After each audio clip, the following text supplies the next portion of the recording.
Hello friends, हमारे YouTube channel Shekhawati lecture में आपका स्वागत है। आज मैं आपके लिए विश्व पर्यावरण दिवस पर विशेष रूप से और ये करंट अफेयर्स का वीडियो लेकर आया हूँ। आशा है ये वीडियो आपको अवश्य पसंद आएगा। वीडियो को शेयर ज़रूर करें और चैनल को सब्सक्राइब अगर नहीं किया है तो चैनल को सब्सक्राइब करें। चलिए प्रश्नों की शुरुआत करते हैं। तो दोस्तों, फर्स्ट क्वेश्चन है, India's environment myth and reality पुस्तक के लेखक कौन है? इसका उत्तर है सुंदरलाल बहुगुणा। दोस्तों, सुंदरलाल बहुगुणा भारत के प्रसिद्ध पर्यावरणविद थे जिनका हाल ही में 21 मई 2021 को निधन हो गया था। इन्होंने हिमालय के पर्वतीय क्षेत्रों में वनों के संरक्षण के लिए संघर्ष किया था। इनके द्वारा चलाया गया वन संरक्षण और पर्यावरण चेतना के लिए प्रसिद्ध चिपको आंदोलन चलाया गया था। चिपको आंदोलन इनका प्रसिद्ध आंदोलन है जिनकी वजह से इनको भारत सरकार के द्वारा पद्म विभूषण पुरस्कार भी प्रदान किया गया था। विश्व पर्यावरण दिवस 2021 की थीम क्या रखी गई है? उत्तर देखिए, इकोसिस्टम रिस्टोरेशन यानी पारिस्थितिकी तंत्र पुनर्बहाली। अब देखिए इसके बारे में विस्तृत जानकारी। दोस्तों, इस वर्ष पर्यावरण दिवस की थीम है इकोसिस्टम रिस्टोरेशन यानी पारिस्थितिकी तंत्र को पुनः बहाल करना, जिसका मतलब है कि पृथ्वी को एक बार फिर से अच्छी अवस्था में लाना। इस दिवस को मनाने का उद्देश्य पर्यावरण के प्रति लोगों में जागरूकता पैदा करना और पर्यावरण को सुरक्षित रखना है। नेक्स्ट क्वेश्चन है, वैश्विक पर्यावरणीय मुद्दों पर संयुक्त राष्ट्र संघ के तत्वाधान में पहला अंतर्राष्ट्रीय शिखर सम्मेलन कहाँ आयोजित हुआ था? इसका उत्तर देखिए, स्वीडन की राजधानी स्टॉकहोम में। दोस्तों, वैश्विक पर्यावरणीय मुद्दों पर संयुक्त राष्ट्र संघ के तत्वाधान में पहला अंतर्राष्ट्रीय शिखर सम्मेलन 5 जून 1972 में स्वीडन की राजधानी स्टॉकहोम में आयोजित किया गया था। अच्छी तरह याद रखना, इसी सम्मेलन में विश्व पर्यावरण दिवस की स्थापना की गई थी तथा तभी से प्रतिवर्ष 5 जून को विश्व पर्यावरण दिवस मनाया जाता है। अगला क्वेश्चन देखिए, आधुनिक पर्यावरण आंदोलन की प्रथम लहर को प्रोत्साहित करने का श्रेय किसे है? इसका उत्तर है रेचल कार्सन नामक महिला को। दोस्तों, रेचल कार्सन की प्रसिद्ध पुस्तक का नाम है साइलेंट स्प्रिंग। इस पुस्तक में पहली बार पर्यावरण पर रसायनों के प्रयोग से पड़ने वाले प्रभावों की ओर ध्यान आकर्षित किया गया था, जिसके परिणाम स्वरूप विश्व में पर्यावरण के प्रति चेतना पैदा हुई तथा पर्यावरण आंदोलन व इस क्षेत्र में शोध को बढ़ावा मिला। दोस्तों, इसी के परिणाम स्वरूप स्टॉकहोम सम्मेलन आयोजित किया गया था। स्टॉकहोम सम्मेलन विश्व पर्यावरण आंदोलन के विकास में एक महत्वपूर्ण घटना थी, क्योंकि पहली बार दुनिया के देश पर्यावरणीय मुद्दे पर एक मंच पर आए थे। इस सम्मेलन में तीसरी दुनिया के देशों ने इस बात को रेखांकित किया कि पर्यावरण संकट के लिए विकसित राष्ट्र ही ज्यादा जिम्मेदार हैं। अगला क्वेश्चन देखिए, पर्यावरण एवं विकास पर गठित आयोग को किस नाम से जाना जाता है? इसका उत्तर है ब्रांट आयोग। दोस्तों, 1977 में विश्व बैंक के तत्कालीन अध्यक्ष रॉबर्ट मैकनामारा द्वारा वैश्विक पर्यावरण और विकास के मुद्दे पर इस आयोग का गठन किया गया था, जिसके अध्यक्ष पश्चिमी जर्मनी के भूतपूर्व चांसलर विली ब्रांट थे। इस आयोग ने अपनी रिपोर्ट में विकसित और विकासशील देशों की परस्पर निर्भरता के सिद्धांत का प्रतिपादन किया था। दोस्तों, मैं आपको ये भी बता दूं कि इस आयोग की जो रिपोर्ट प्रकाशित हुई थी वह रिपोर्ट आवर कॉमन फ्यूचर शीर्षक से प्रकाशित हुई थी।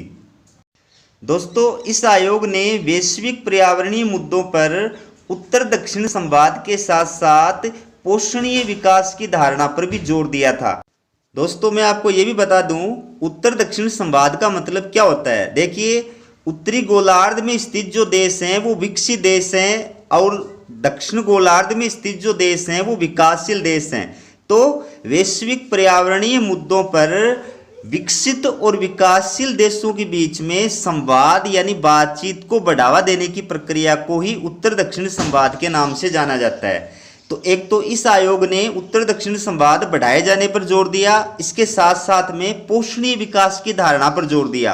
पोषणीय विकास का मतलब ये होता है कि आर्थिक विकास इस प्रकार से किया जाए कि उससे पर्यावरण को किसी प्रकार की क्षति न हो।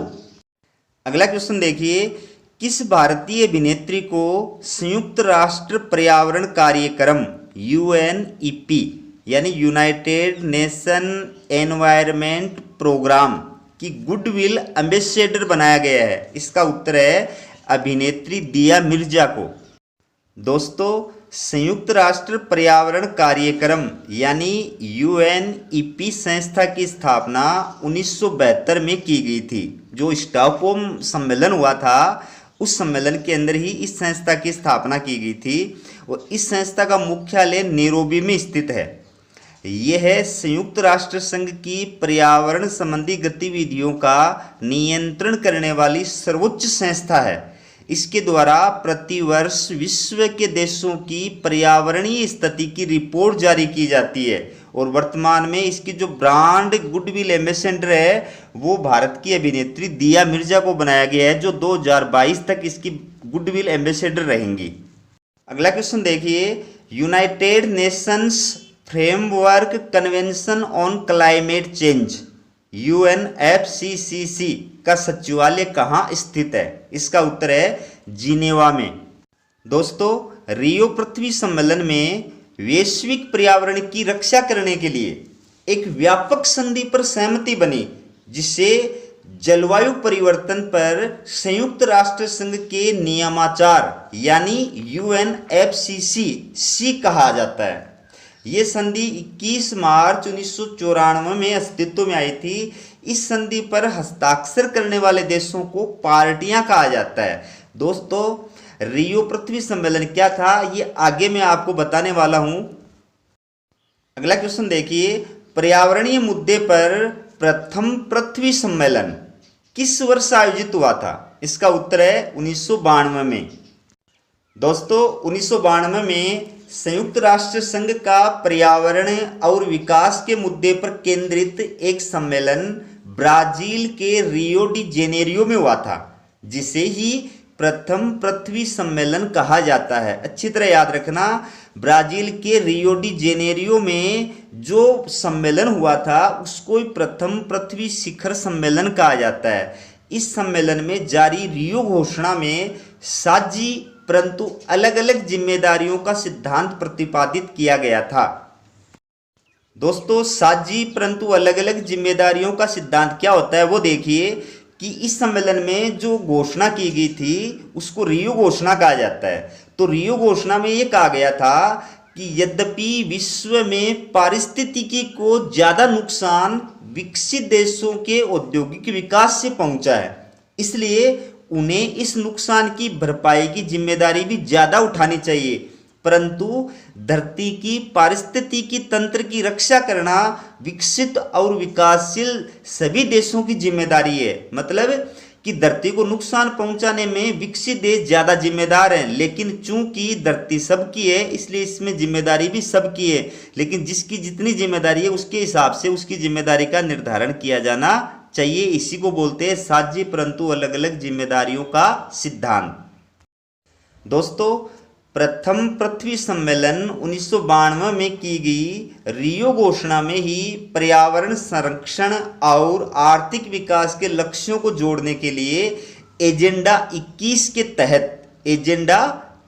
के तहत टिकाऊ विकास की धारणा पर बल दिया गया था। दोस्तों, टिकाऊ विकास क्या होता है ये देखिए। टिकाऊ विकास को संपोषणीय विकास भी कहा जाता है, पोषणीय विकास भी कहा जाता है। तो टिकाऊ विकास का मतलब क्या होता है कि आर्थिक विकास का तरीका ऐसा होना चाहिए कि इससे पर्यावरण को नुकसान न पहुंचे।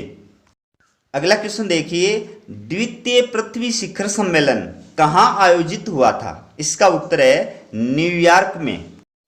दोस्तों, रियो पृथ्वी सम्मेलन 1992 में लिए गए निर्णयों की प्रगति का मूल्यांकन करने के लिए 23 जून 1997 को न्यूयॉर्क में वैश्विक पर्यावरणीय मुद्दों पर एक 5 दिवसीय अंतर्राष्ट्रीय सम्मेलन का आयोजन किया गया था। इसी सम्मेलन को द्वितीय पृथ्वी शिखर सम्मेलन कहा जाता है या द्वितीय पृथ्वी सम्मेलन कहा जाता है। ये सम्मेलन बिना किसी ठोस निष्कर्ष के समाप्त हो गया था। अगला क्वेश्चन देखिए, तृतीय पृथ्वी शिखर सम्मेलन का आयोजन कहाँ हुआ था? इसका उत्तर है जोहान्सबर्ग, दक्षिण अफ्रीका में। दोस्तों, वैश्विक पर्यावरण विषय पर एक महत्वपूर्ण शिखर सम्मेलन 2002 में दक्षिण अफ्रीका के जोहान्सबर्ग शहर में हुआ था, जिससे ही तृतीय पृथ्वी शिखर सम्मेलन कहा जाता है। यानी 2002 में जोहान्सबर्ग में जो ये पर्यावरणीय मुद्दे पर सम्मेलन बुलाया गया था, इसी सम्मेलन को तीसरा पृथ्वी सम्मेलन कहा जाता है। इस सम्मेलन में पोषण कार्य विकास को अंतर्राष्ट्रीय कार्यक्रम के प्रमुख उद्देश्य के रूप में स्वीकार किया गया था। अगला क्वेश्चन देखिए, जलवायु परिवर्तन पर कॉन्फ्रेंस ऑफ पार्टीज COP1 का पहला सम्मेलन कहाँ हुआ था? उत्तर है बर्लिन में। दोस्तों, United Nations framework convention on climate change यानी UNFCCC मतलब जलवायु परिवर्तन के संबंध में संयुक्त राष्ट्र संघ के नियमाचार, इस समझौते पर 197 देशों ने हस्ताक्षर किए थे। तो इस UNFCCC समझौते पर हस्ताक्षर करने वाले 197 देशों की जलवायु परिवर्तन पर जो प्रतिवर्ष वार्षिक बैठक होती है, उसे ही कॉन्फ्रेंस ऑफ पार्टीज यानी कोप कहा जाता है। जलवायु परिवर्तन पर इन देशों की पहली बैठक 1995 में बर्लिन में हुई थी। दोस्तों, अब तक जलवायु परिवर्तन पर इसके 25 सम्मेलन हो चुके हैं, यानी 25 कोप का आयोजन किया जा चुका है। कोप 26 का आयोजन 2020 में ग्लासगो, स्कॉटलैंड में आयोजित होना था, लेकिन कोविड-19 के कारण इसको अनिश्चित काल के लिए स्थगित कर दिया गया था, जो अभी तक नहीं हुआ है। कोप के वर्तमान अध्यक्ष आलोक शर्मा है, यानी कॉन्फ्रेंस ऑफ पार्टीज यानी UNFCCC समझौते पर हस्ताक्षर करने वाले 197 जो देश हैं, उन देशों की प्रतिवर्ष जो बैठक होती है उसको बोलते हैं कोप। तो कोप के वर्तमान अध्यक्ष हैं आलोक शर्मा।